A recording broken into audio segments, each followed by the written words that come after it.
저 개가 뭐라고? 미국 뉴저지의 한 공원. 늠름한 한국 진돗개를 산책시키던 미군 출신 마이크 앞에 중국 국적의 리가 차우차우를 끌고 나타났습니다. 리는 진돗개는 공격성만 강한 시골 잡종이라며 비웃었고 주위 사람들도 고개를 끄덕였습니다. 하지만 그 오만한 한마디가 모든 것을 바꿔놓았습니다.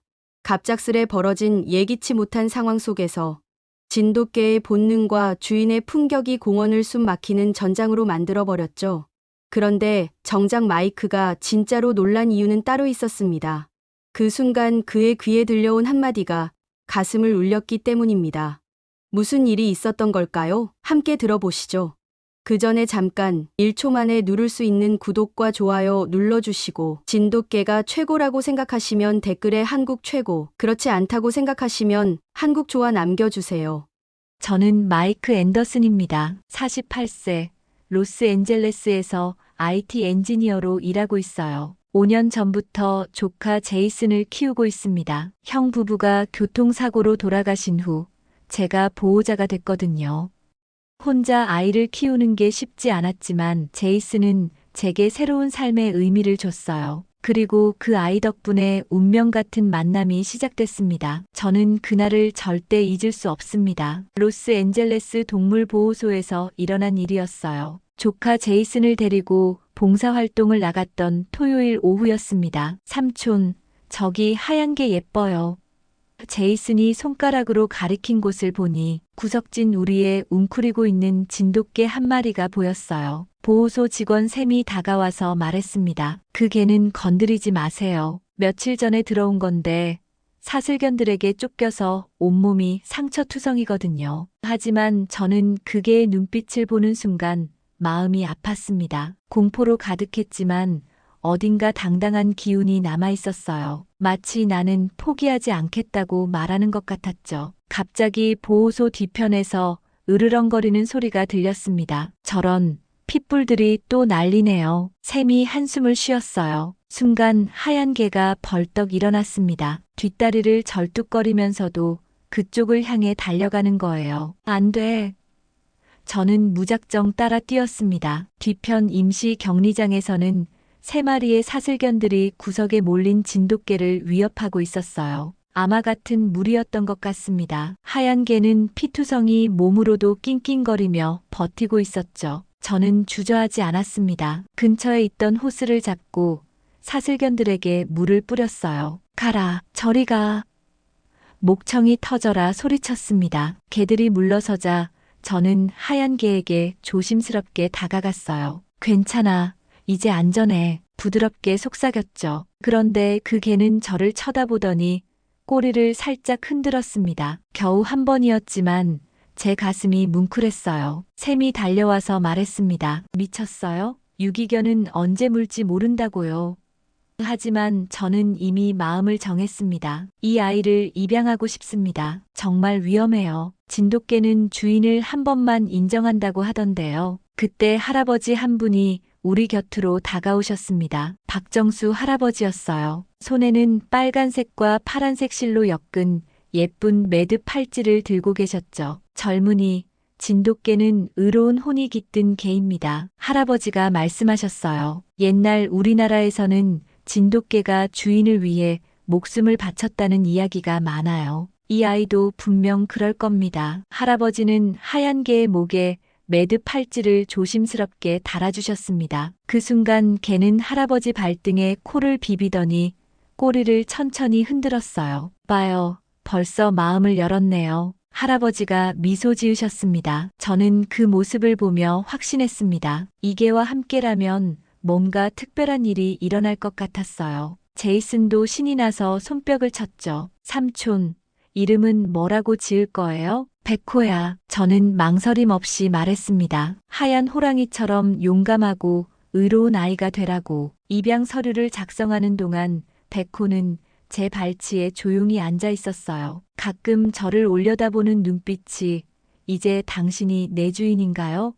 라고 묻는 것 같았습니다. 집으로 가는 차 안에서 백호는 창밖을 바라보며 조용히 있었어요. 하지만 제가 말을 걸 때마다 귀를 쫑긋 세우는 모습이 귀여웠습니다. 백호야, 우리 집에 가자. 이제 넌 내 가족이야. 그날 밤 백호는 제 침대 곁 바닥에 누워서 잠들었어요. 가끔 꿈속에서 낑낑거렸지만 제가 손을 뻗어 쓰다듬어주면 안정을 찾았습니다. 할아버지가 들려주신 진돗개 이야기가 자꾸 떠올랐어요. 정말 이 아이가 의로운 마음을 가지고 있을까요? 그건 시간이 지나봐야 알 수 있는 일이었지만 왠지 기대가 됐습니다. 저는 백호와 함께한 첫 달이 정말 평화로웠다고 생각했습니다. 매일 아침 산책을 나가고 저녁엔 거실에서 함께 TV를 보곤 했어요. 백호는 생각보다 얌전했고 제이슨과도 금세 친해졌죠. 하지만 그 평화는 곧 깨어졌습니다. 이웃집에 사는 릭 해리스라는 남자가 문제였어요. 40대 중반으로 보이는 그는 늘 수상한 택배를 받고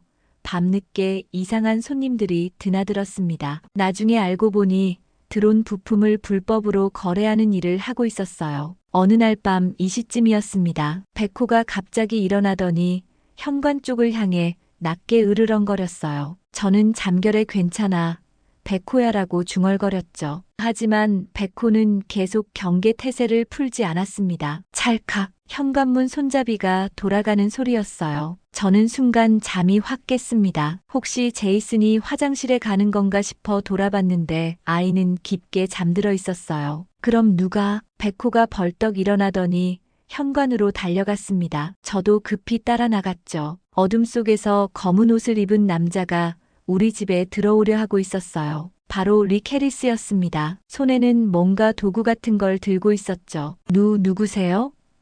저는 떨리는 목소리로 물었습니다. 릭은 깜짝 놀라더니 험악한 표정을 지었어요. 아, 깨어 있었네. 그냥 실수로 문을 잘못. 그때 백호가 제 앞으로 뛰어나왔습니다. 털을 곤두세우고 이빨을 드러내며 으르렁거렸어요. 평소와는 완전히 다른 모습이었죠. 이게 좀 치워. 물리면 어떻게 할 거야? 릭이 짜증스럽게 말했습니다. 지금 당장 나가세요. 경찰을 부르겠어요. 저는 휴대폰을 꺼내들었습니다. 릭의 눈빛이 사나워졌어요. 그냥 조용히 넘어갈 생각이었는데 그는 들고 있던 쇠막대기를 휘둘렀습니다. 저를 향해 날아오는 쇠막대기. 그 순간 백호가 제 앞으로 몸을 던졌어요. 퍽! 쇠막대기가 백호의 옆구리를 강타했습니다. 백호가 끼잉하며 비명을 질렀지만 그래도 릭을 향해 달려들었어요. 이빨로 릭의 팔목을 물고 늘어졌죠. 아, 이 미친 개가! 릭이 소리쳤습니다. 마침 그때 번개가 번쩍 쳤어요. 순간적으로 환해진 거실에서 백호의 모습이 선명하게 보였습니다. 피를 흘리면서도 릭을 놓지 않는 모습이 마치 하얀 호랑이 같았어요. 저는 정신을 차리고 911에 신고했습니다. 얼마 지나지 않아 경찰이 도착했고 릭은 체포됐죠. 백호야, 괜찮아?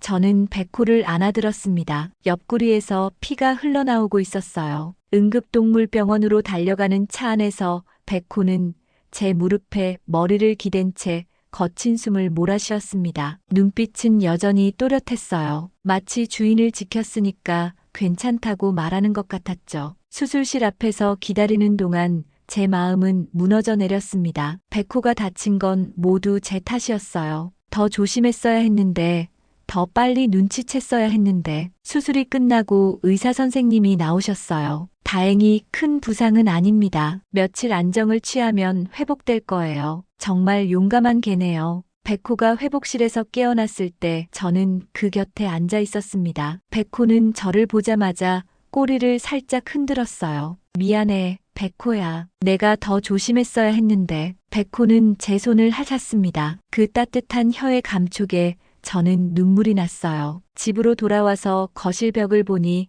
할아버지가 써주신 한글 글귀가 걸려 있었습니다. 충정이라고 쓰여 있었죠. 백호가 피를 흘렸던 바로 그 자리 앞이었어요. 그때 깨달았습니다. 백호는 단순히 개가 아니라 제 가족이 됐다는 걸 말이에요. 목숨을 걸고 저를 지켜준 진정한 동반자였습니다. 며칠 후 백호가 완전히 회복됐을 때 저는 새로운 목줄을 사줬어요. 빨간색 가죽으로 만든 튼튼한 목줄이었죠. 그리고 그 안쪽에 작은 글씨로 충이라고 새겨 넣었습니다. 백호야, 넌 정말 충성스러운 친구야. 백호는 꼬리를 힘차게 흔들며 제 얼굴을 핥았어요. 그 눈빛에는 앞으로도 당신을 지키겠다는 다짐이 담겨 있었습니다. 백호가 완전히 회복된 후 첫 번째 산책 장소는 그리피스 공원이었습니다. 넓은 잔디밭과 맑은 공기가 백호에게 좋을 것 같았거든요. 오늘은 마음껏 뛰어놀자, 백호야. 저는 목줄을 풀어주며 말했습니다. 백호는 처음엔 조심스럽게 주변을 둘러보더니 이내 신이 나서 잔디밭을 뛰어다녔어요. 상처가 아문 옆구리도 전혀 아픈 기색이 없었죠. 공원 한쪽에서는 한국인 가족들이 피크닉을 즐기고 있었습니다. 아이들이 뛰어놀고 어른들은 김밥과 불고기를 나눠 먹고 있었어요. 갑자기 백호가 뭔가를 물고 제게 달려왔습니다. 빨간색과 파란색이 선명한 작은 손수건이었어요. 태극기 무늬가 그려져 있었죠. 어머, 저게 우리 손수건이네요. 한 아주머니가 다가오셨습니다. 강아지가 참 영리하네요. 저는 백호에게서 손수건을 받아 아주머니께 돌려드렸어요. 죄송합니다. 갑자기 물고 와서. 괜찮아요. 그런데 이게 진돗개죠? 정말 예쁘네요. 아주머니가 백호를 쓰다듬으셨습니다. 다른 한국인 분들도 하나둘 모여들었어요. 와, 진짜 진돗개다.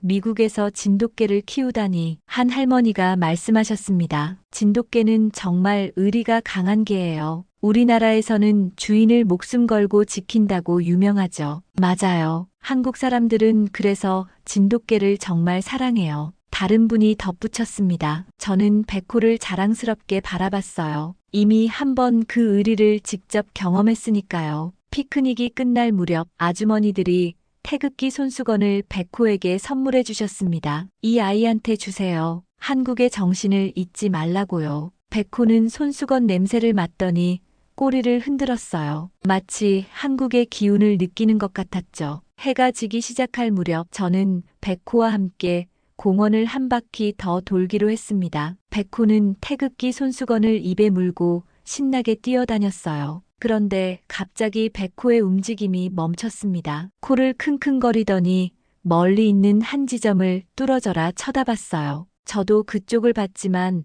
특별한 건 보이지 않았습니다. 다만 저 멀리 큰 개 한 마리가 주인과 함께 걸어오고 있을 뿐이었죠. 백호가 털을 곤두세우기 시작했습니다. 낮게 으르렁거리는 소리도 들렸어요. 태극기 손수건을 떨어뜨리고 경계 자세를 취했죠. 왜 그래, 백호야?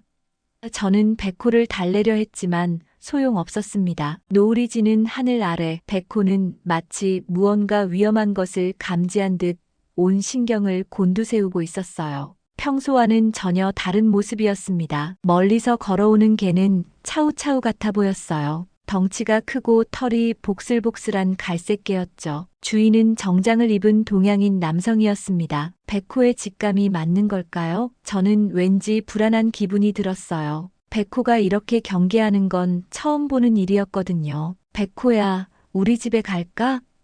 저는 목줄을 채우며 말했습니다. 하지만 백호는 여전히 그 차우차우를 향해 시선을 고정한 채 한 발 한 발 뒤로 물러서고 있었어요. 마치 주인을 지켜야 한다는 본능이 발동한 것 같았습니다. 그날 밤 집에 돌아온 백호는 유독 제 곁에서 떨어지지 않았어요. 무언가 위험한 일이 다가오고 있다는 걸 예감하는 것처럼 말이죠. 다음 날 오후 저는 백호와 함께 다시 그리피스 공원으로 산책을 나갔습니다. 어제의 불안한 기분을 떨쳐버리고 싶었거든요. 공원 벤치에 앉아 있는데 어제 본 그 차우차우가 주인과 함께 다가왔어요. 주인은 30대 중반으로 보이는 중국계 미국인이었습니다. 안녕하세요. 그가 정중하게 인사했어요. 저는 리웨이 장이고 이 아이는 황제입니다. 마이크 앤더슨입니다. 이쪽은 백호예요. 저도 인사를 받았죠. 리웨이는 황제를 자랑스럽게 쓰다듬으며 말했습니다. 황제는 순혈 차우차우예요. 중국 황실에서 키웠던 최고급 혈통이죠. 사자처럼 용맹하고 충성스러운 개입니다. 백호는 조용히 제 발치에 앉아 있었지만 귀를 쫑긋 세우고 황제를 주시하고 있었어요. 아,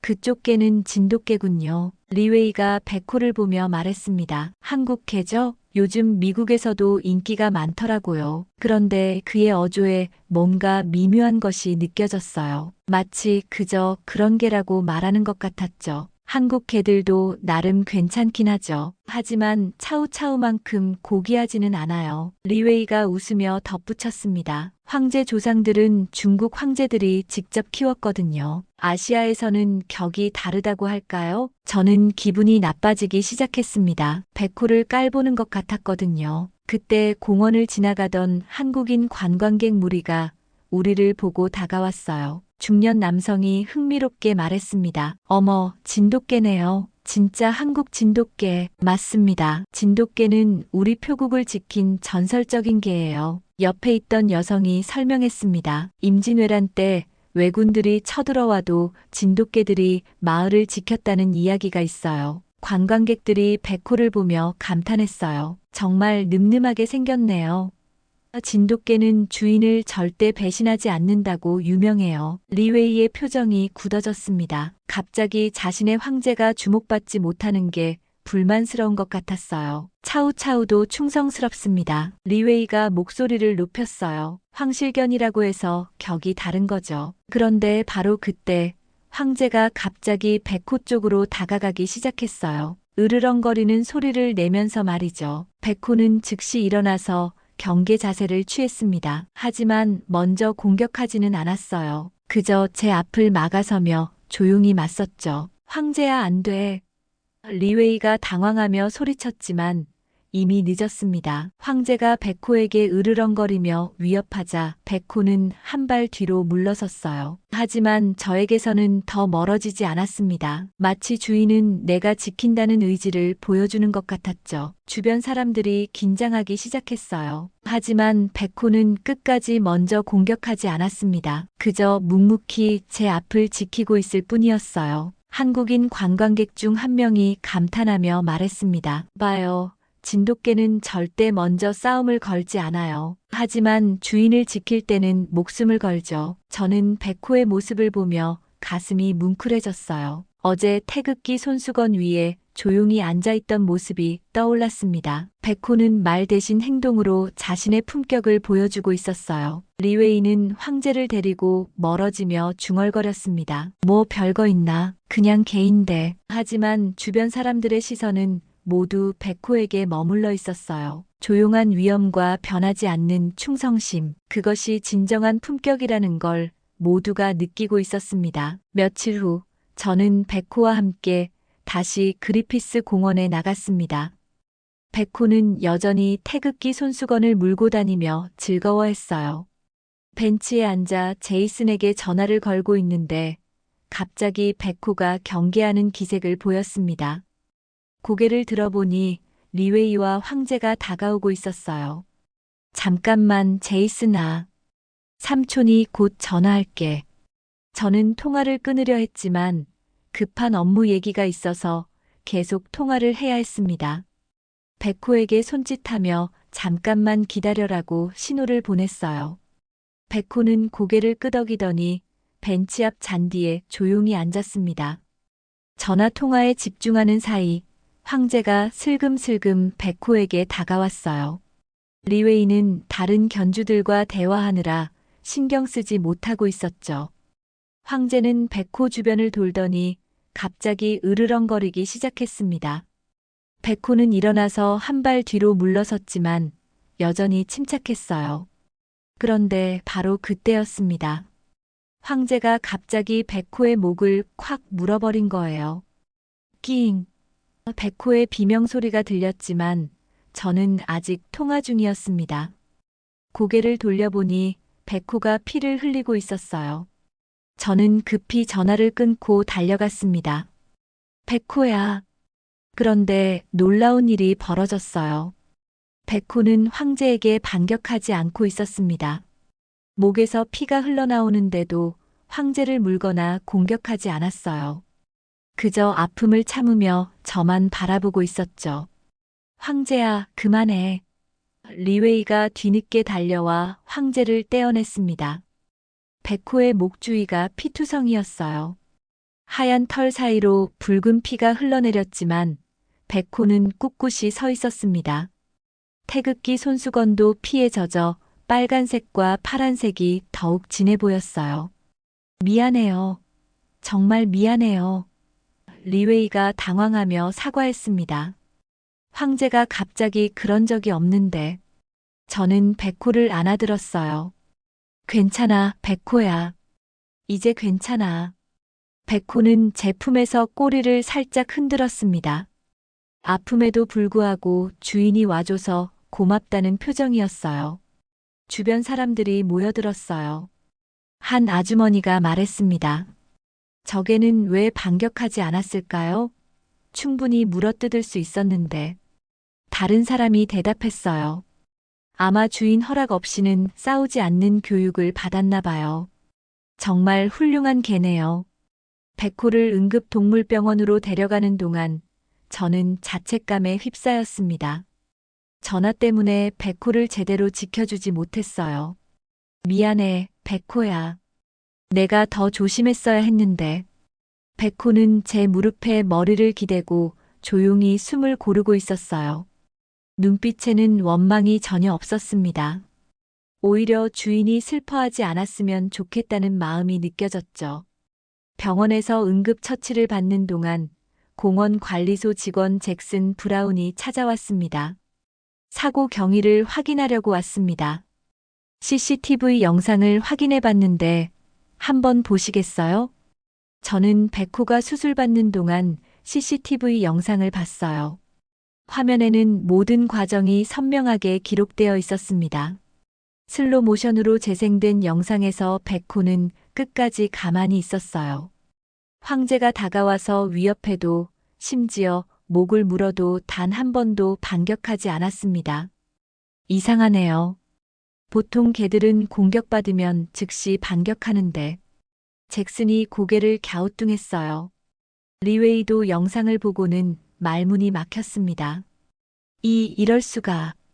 황제가 먼저. 영상 속에서 특히 인상 깊었던 건 백호가 피를 흘리면서도 계속 저를 바라보고 있던 모습이었어요.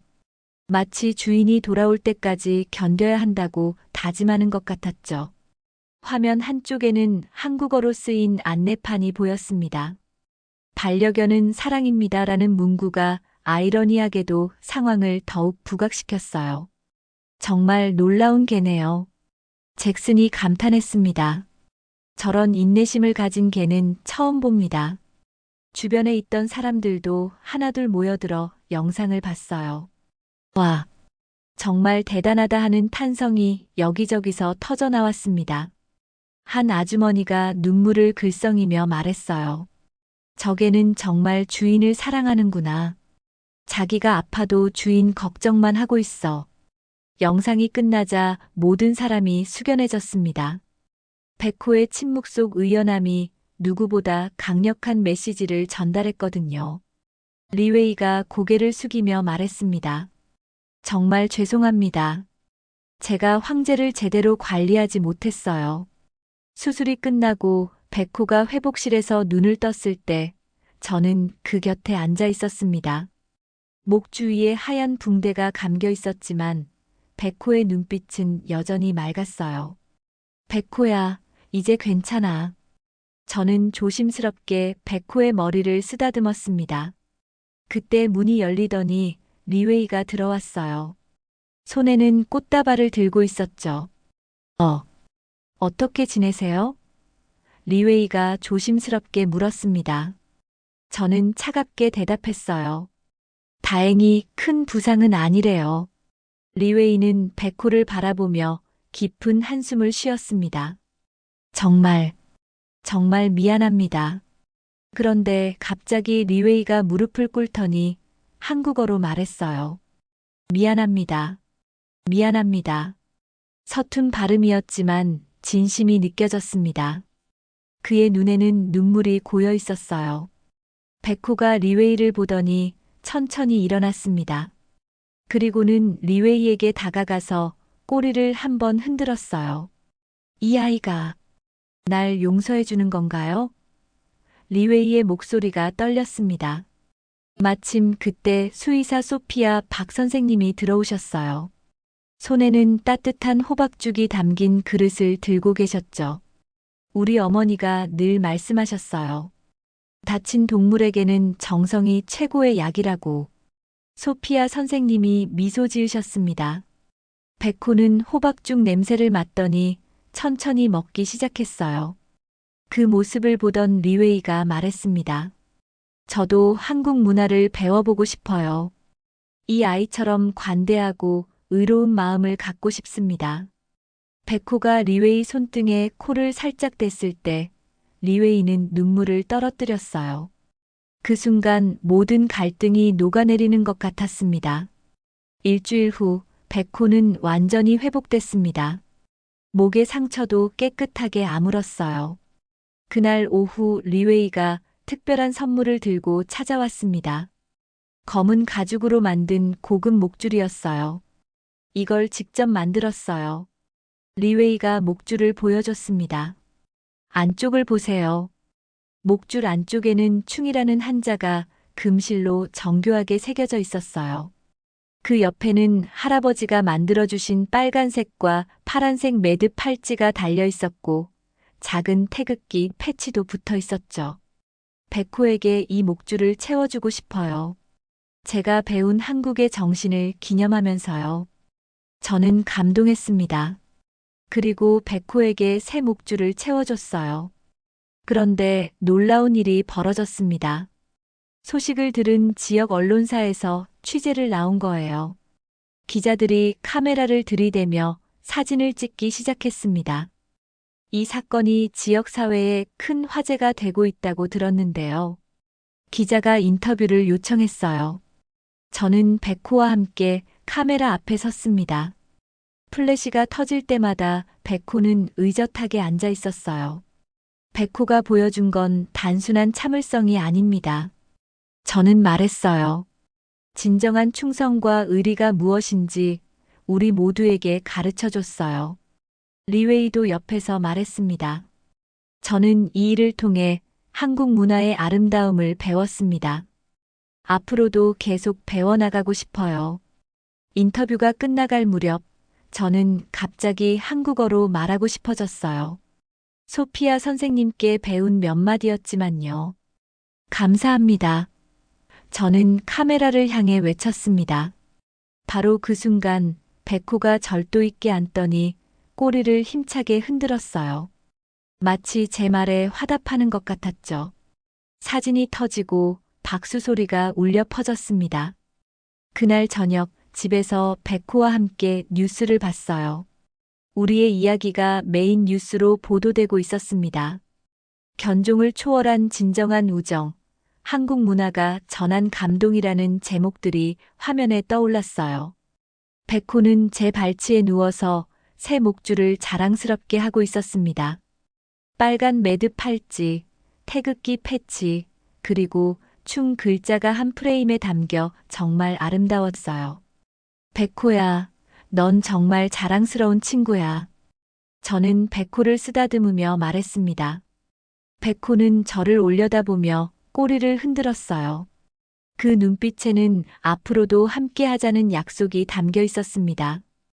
이제 저는 확실히 알 수 있었어요. 백호와 제가 만난 건 정말 운명이었다는 걸 말이죠. 그리고 한국의 정신인 의리와 충성이 얼마나 아름다운 가치인지도 깨달았습니다. 우리의 이야기는 끝났지만 백호와 저의 진짜 여행은 이제 시작이었어요.